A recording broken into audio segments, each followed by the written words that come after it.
রাজধানীর কদমতলীতে বস্তাবন্দি মরদেহের পরিচয় পাওয়া গেছে। নিহতের নাম রোকসানা। বিয়ের জন্য প্রেমিককে চাপ দেওয়ায় তাকে খুন করা হয়। হত্যাকাণ্ডে জড়িত অভিযোগে ৩ জনকে গ্রেফতার করেছে ঢাকা মহানগর পুলিশের কদমতলী থানা পুলিশ।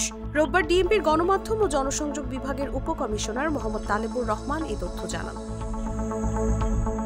গ্রেফতার ৩ জন হলেন এলাহিন ওরফে ইলাহি ইব্রাহিম, তার স্ত্রী সুমি আক্তার ও শ্যালক মোহাম্মদ সাইফুল ইসলাম। তাদের মধ্যে সাইফুলের সঙ্গে রোকসানার সম্পর্ক ছিল। ৩ জনকে শনিবার রাত ৯টার দিকে কদমতলী থানার জুরাইন বৌবাজার এলাকায় অভিযান চালিয়ে গ্রেফতার করা হয়। ডিসি তালেবুর জানান, গত শুক্রবার সকাল ৯:১৫টার দিকে জাতীয় জরুরি সেবা 999 নম্বরের মাধ্যমে কদমতলী থানা জানতে পারে লালমিয়া সড়কের হাজী মিসির আলীর বাড়ির সামনের রাস্তার পাশে একটি সন্দেহজনক বস্তা পড়ে আছে। পরে পুলিশ গিয়ে স্থানীয় লোকজনের উপস্থিতিতে বস্তাটি খুলে একজন অজ্ঞাত পরিচয়ের নারীর লাশ উদ্ধার করে ময়নাতদন্তের জন্য ঢাকা মেডিকেল কলেজ হাসপাতালের মর্গে পাঠায়। এছাড়া পুলিশের অপরাধ তদন্ত বিভাগ আঙুলের ছাপ নিয়ে ভুক্তভোগীর পরিচয় শনাক্ত করে।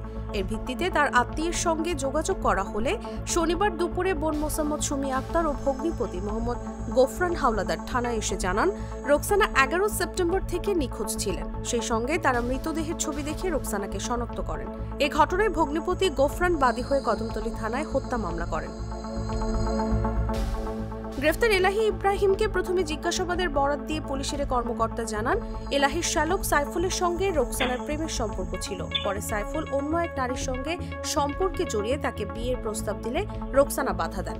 এতে ক্ষুব্ধ হয়ে সাইফুল তার বোন সুমি ও ভগ্নিপতি এলাহি পরিকল্পনা করে তাকে হত্যা করেন।